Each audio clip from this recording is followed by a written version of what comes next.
think we're ready to get started.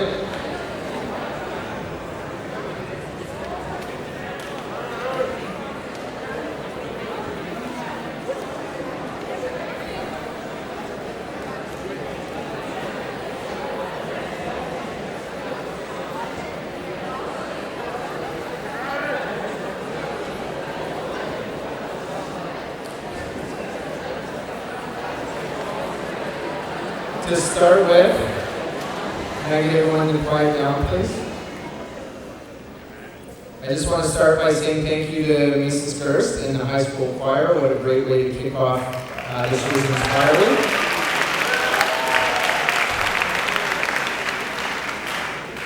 Before we get started with the presentation, I don't know if they're here, but I want to say a huge thank you to Miss Roy and Mrs. Marr, who were working on putting together the Inspire Week website until about 5 minutes ago, and I believe it's gone live on the Go page about 5 minutes ago. We got the final prices in on a couple of trips last night, so thank you to the two of them.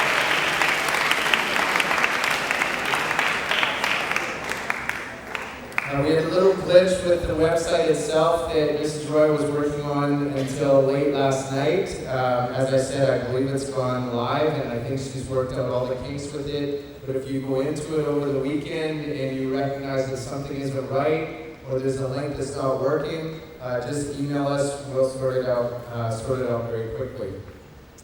So this year's Inspire Week. Just moving along because we're tight on time here and we have a lot to get through.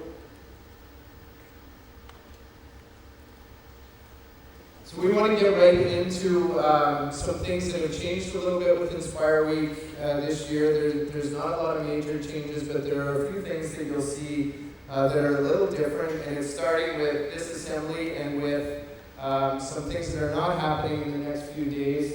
You're not going to get an Inspire catalog this year that has a list of the 35 or 40 trips that are being offered. There will be an Inspire guide. It won't have the trips printed in it. We're going straight to the website this year. It's a revamped website, and all the trips will be on the website. We're not going to have an Inspire fair and make you sit and listen to all of the trip providers try and sell their trips. We're putting a lot of the onus.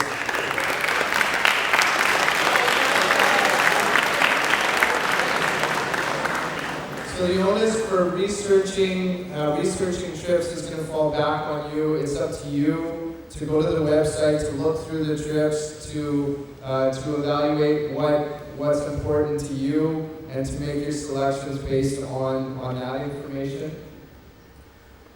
In the past couple of years, and this is a question that's come up a couple of times already, before you're allowed to sign up for a trip, we've asked for a deposit, and then based on the sign-ups, a week later or 2 weeks later, we've asked for a second deposit. We're cutting out the first deposit. You'll be able to sign up when you've filled your form out, when you've got a copy of your passport and your visa, you'll sign up. We'll ask for one deposit this year at the start instead of two deposits. This year we've been able to narrow down our vendors. This is the third year of running Inspire, and we have some vendors that we're very confident with that have done a great job for us in the past, and that your feedback has been very positive on. So we've really narrowed down our selection of vendors to those vendors that you've been happy with in the past. You'll notice a little different when you go to the website this year. There are fewer trip options. In the past, we've offered up to 35 trips, and then based on selections, we've narrowed it down to about 25 trips to travel. This year, we're really looking at offering the 25 trips that we're confident that are going to run, and we're going to ask you to sign up for those trips. The way it's been done the last 2 years causes problems for us with the vendors in that they base their prices on a certain number of trips running, and then when we don't run trips, it creates issues for them. We also have to make flight bookings at this time and reserve seats. So if we're reserving seats on trips that don't travel, it again causes issues for us. So when you look at the catalog, you'll see I believe it's 25 international trips plus the UAE options, and we're quite confident that those 25 trips or close to that will run. This year we've really worked hard with our trip providers on really identifying what the focus of or the purpose of the trip is, and if it's a service trip, it will be a service trip. If it's an eco-adventure trip, it will be an eco-adventure trip. So with our service trips, certainly there will be cultural adventure activities mixed in with some of them, but the purpose of the trip will be service. So we won't be trying to kind of tick all the boxes on every trip. If you're interested in doing service, I can promise you the trips that are service trips will be service trips, and that will be the focus.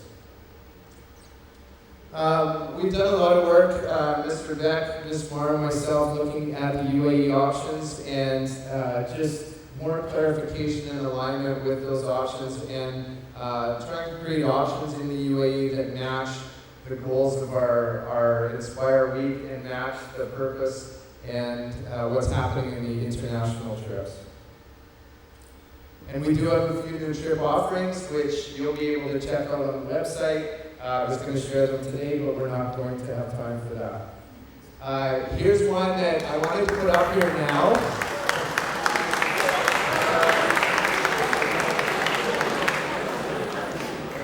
Thank you, Mrs. Hickey.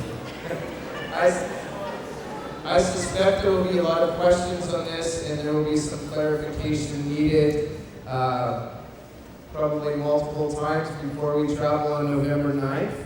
But this year, like the Middle School Week Without Walls and like many high school International Week Without Walls trips, we will not be allowing cell phones on trips, so we won't have to fight with SIM cards in, out, when can we have our phones back, when can we not. We want you to enjoy the trip, we want you to engage with each other, and we will not be allowing cell phones on trips this year. So you need to keep that in mind when you sign up.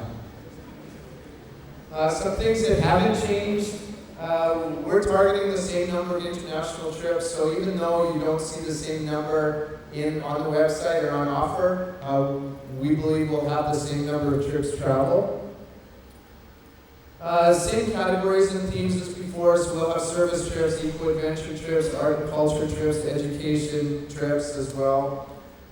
The Job Shadow will continue. We had over 60 students participate in the Job Shadow opportunity last year. It was very successful. That will continue. We will continue with College Boot Camp, and Mr. Beck is working with the high school counseling department to really look at what that looks like for next year. The one thing that I do want to share with juniors in particular, and this is something I've discussed with several of you, and you can look for some information on this in the next few days. But the last 3 days of school this year, so you'll have exam week, we have Ramadan holiday, or the Eid holiday, and then we come back for 3 days of school. Those 3 days for juniors are going to be dedicated to beginning the college application process. So you'll work with Mr. Beck and the counseling department. They'll really look at holding workshops, starting to look at common apps and some of those things. So we're just trying to work on some of the details with that. So if you're thinking that you need a few days outside of the regular school time and class time to work on your college apps, and you're targeting Inspire Week to do that, you may be in a position to actually sign up for an Inspire trip if you're able to get a lot of that stuff out of the way in June. The program again is continued to be aligned to the ASD mission. So some timeline, eligibility and trip selection, what you need to know coming up and what the next couple of weeks looks like for you. We have our Inspire Week Assembly today. I have the website going live up there on this slide about 10 minutes ago, and then it didn't appear it was going to go live today, so I took it down, but I believe it is live now, so you will be able to have a look at that over the weekend. On Sunday, during your advisory period, grade 9s to 11s, your advisory time on Sunday is dedicated to going through the Inspire website, having a look, evaluating trips, making some decisions on what you may or may not want to do, asking questions of teachers if you need. That 40-minute advisory time on Sunday is really dedicated to you to allow you to go through the Inspire website. On May 2nd, which is next Wednesday, at 8:30 in the morning and at 2:30 in the afternoon, we'll be hosting parent information sessions. So your parents will be able to come, basically go through a similar slideshow to what we're going through today, and they'll be able to learn about the website and the Inspire trips as well. On May 3rd, we're doing this same presentation for grade 8s, and then on May 6th, we will hand out the forms. So your form or your sign-up form will be handed out on May 6th. That will be due on May 15th. So prior to May 15th, we'll go through the same lottery system that we've gone through in the past, where you draw a number, your forms can be turned in on May 15th. May 20th will be the job shadow forms due. And then we go all the way down to November 9th to 16th is this year's Inspire Week. So, website. What does that look like? Thanks to Ms. Roy and all her time. Here's the new Inspire Week website. And I'll just walk you through some of the features of it very quickly.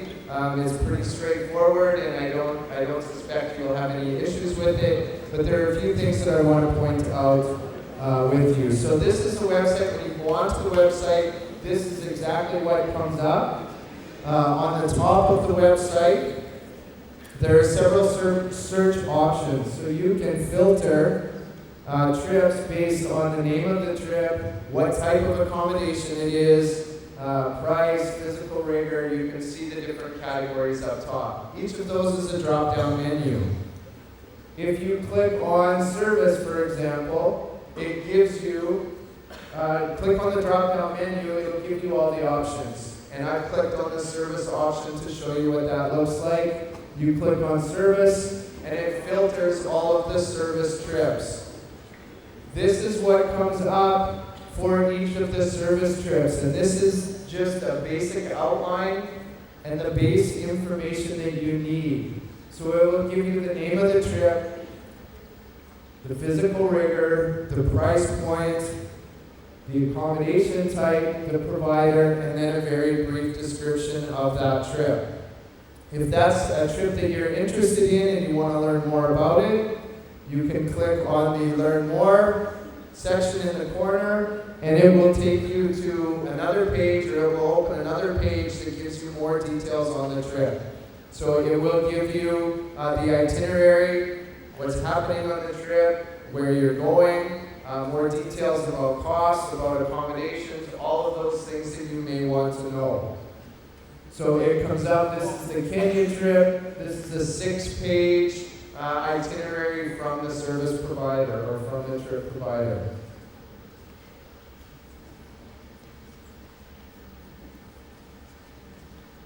So just to give you a little bit of a highlight about or a little bit of information about our local UAE trips for this year, and this is still under development, and you'll get more information kind of over the next week as we firm up some of these things. But if you skip past the top one, academic workshop, we'll again be offering college boot camp. We will again be offering job shadow, and it gives you a little bit of information there. We have golf photography coming in, and they will do an intensive photography course. That's a 5-day course, and that involves 2 days off campus on photography field trips. And then we'll also be offering the SAT intensive workshop during that time.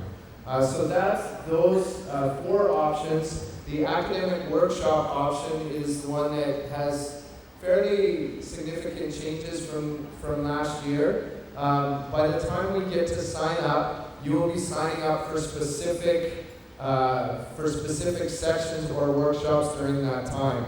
And it's on here as academic workshop right now. It really won't be academic workshop. We're working to put together several different tracks of study that you will study or activities that you'll sign up for. We have a service track that will involve up to 5 days off campus doing service and service learning activities. We will have an ITL track that involves doing things like personal passion project in the area of technology, potentially robotics, coding, those types of activities. We have an eco-adventure track as well that involves different sessions with absolute adventure. Everything from kayaking and paddleboarding in Diva to rock climbing to a number of other different activities. So you will sign up for a specific track,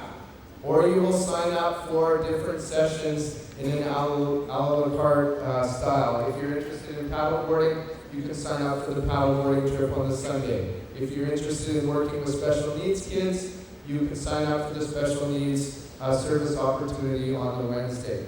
Academically, if you need that time to get caught up on schoolwork or to do enrichment activities, you will have the option of developing a plan for up to 2 days of in-class academic enrichment.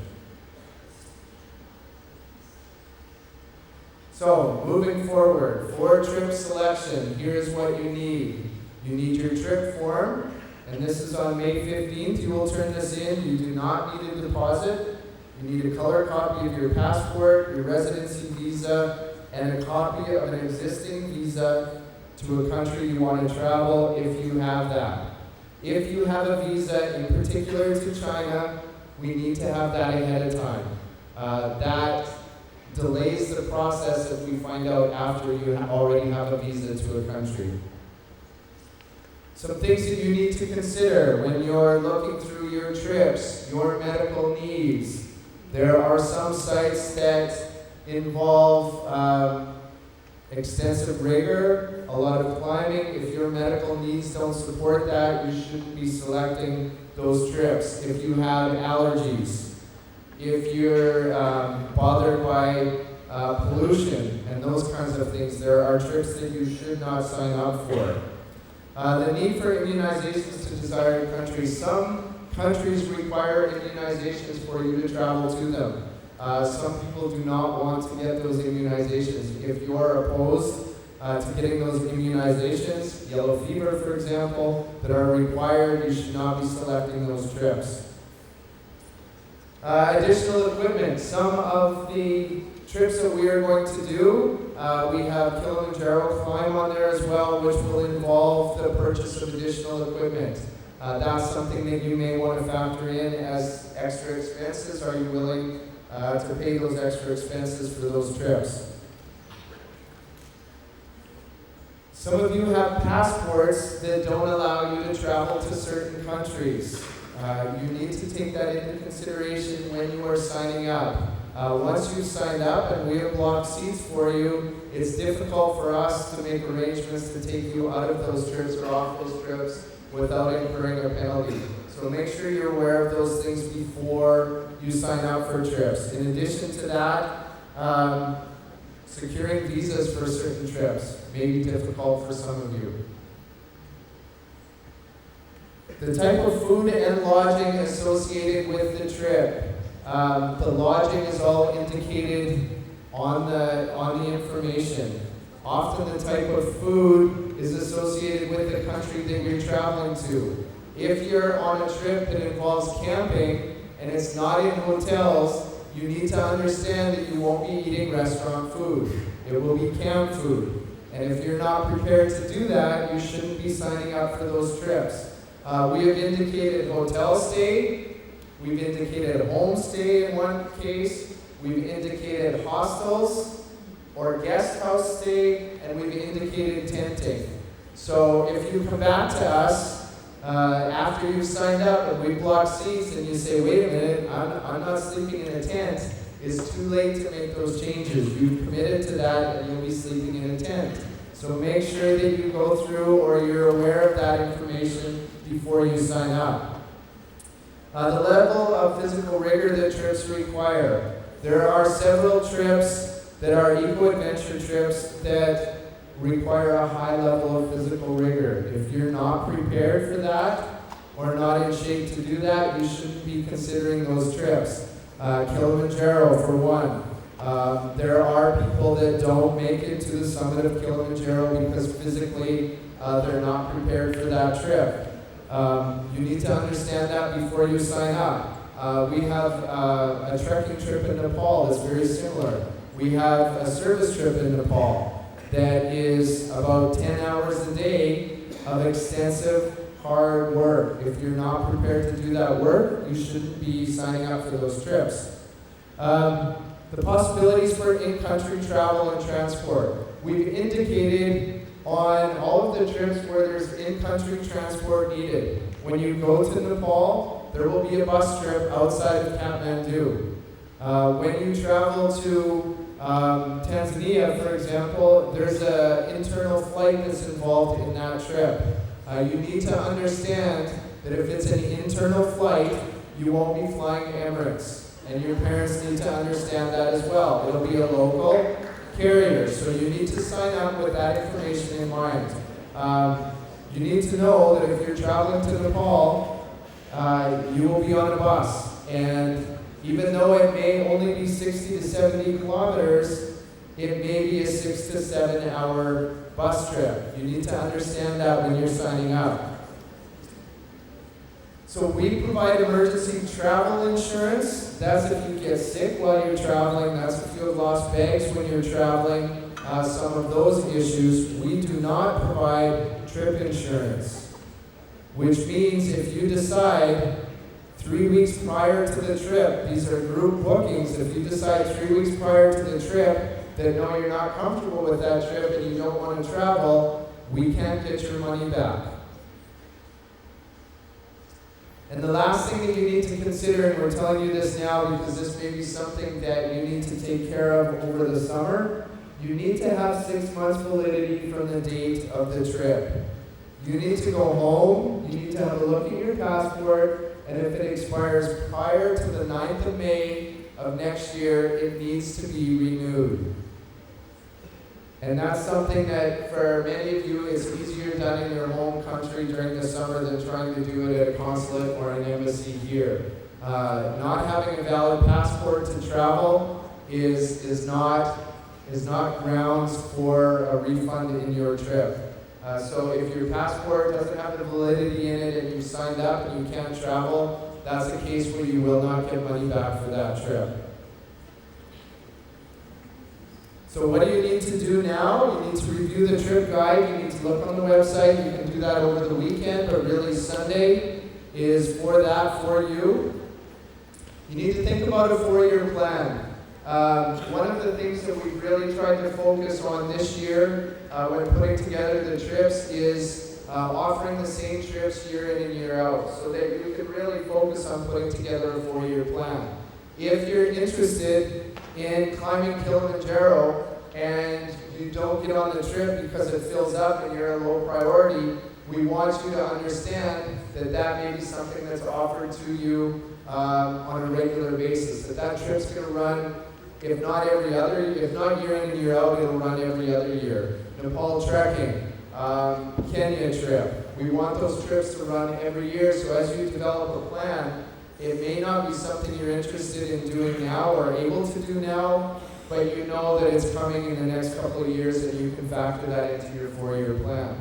The other thing that I would encourage you to do, and this is something that we are discussing at the board level, is making a service trip a mandatory trip for everyone in grade 9 or 10 one of those years. We're not doing it this year, but it's something that you maybe want to consider, and I think it's important that every student at some time in the high school during Inspire Week signs up for a service trip.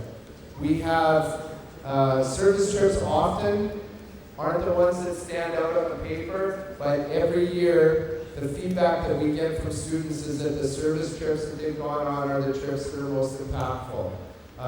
It's important that you recognize that, and it's important that you factor that in, and I would love to see every student at least once complete a service trip.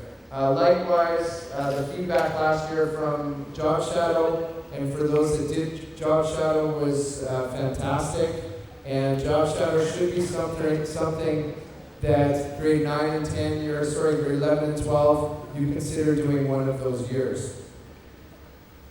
Prepare your documentation, get your stuff ready. Once the forms are due, regardless of what your lottery number is, if you don't have your forms ready, you will slide down the priority list. So even if you're number 1 and you don't have the forms ready to turn in on time, you won't be getting your first choice. Pay the trip deposit after you've selected your trip. Trip deposits are due before we make final bookings. Sign the trip selection form, and that brings to a close our assembly.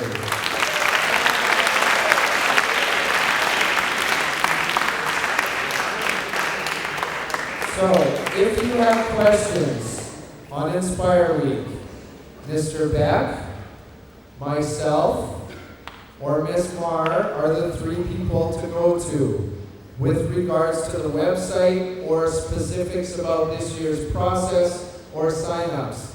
If you go through the website and you see a trip on there that you're interested in, that you have more questions about, and you know another student has gone on it, or you know a teacher who's gone on it in previous years, it's okay to go ask that teacher for information. What is the accommodation really like? Is Kilimanjaro really that difficult? So it's perfectly okay to go speak to those teachers, to speak to other students who've been on the site or on the trips themselves. Otherwise, see Mr. Beck, see Ms. Marr, or see myself. Thank you.